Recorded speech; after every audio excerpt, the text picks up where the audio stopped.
Our story begins 20 years ago. Boris Yeltsin was sworn into office. Jay Leno replaced Johnny Carson on The Tonight Show. And cell phones were really, really big. It was August of 1991, and a 20-year-old computer science student named Linus Torvalds sat down at his computer in Helsinki to post what is now one of the most famous entries in computing history. Hello, everybody out there. I'm doing a free operating system, just a hobby, won't be anything big and professional like GNU. It probably will never support anything other than AT hard disks, as that's all I have. Well, word of Linux open source project quickly spread around the globe, and developers from all over contributed their code.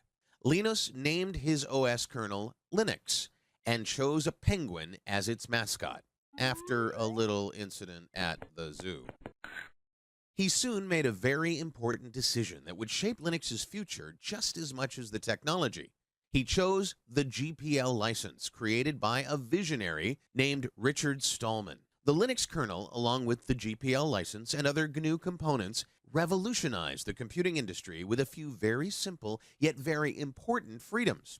The freedom to use the software for any purpose. The freedom to change the software to suit your needs.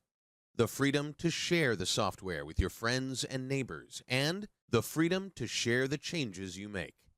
These radical ideas fueled its spread around the world and, somewhat paradoxically, its rise from a hobbyist experiment to the foundation of a large and thriving commercial ecosystem.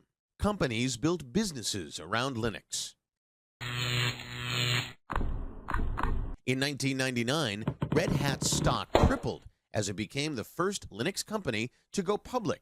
That same year, IBM spent $1 billion to improve and advertise Linux. Does he have a name? His name is Linux. Soon, Linux was knocking out industry heavyweights and fueling the rise of the internet with its free software.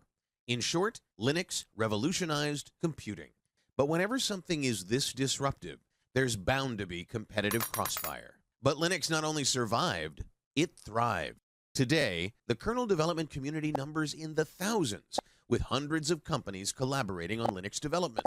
Every 3 months, another version of Linux is released. So, where is Linux today? Running in 75% of stock exchanges worldwide, and powering the servers that deliver Amazon, Facebook, Twitter, eBay, and Google. You use Linux literally every time you surf the internet. It's in your phone, in your TV, running 95% of supercomputers, and in many of the devices you use every day. Linux is everywhere. And the Helsinki-based programmer who started it all? He orchestrates this worldwide army of developers from his home office in Portland, Oregon, as a fellow at the Linux Foundation. As we celebrate 20 years of Linux, we can all see ourselves in its story.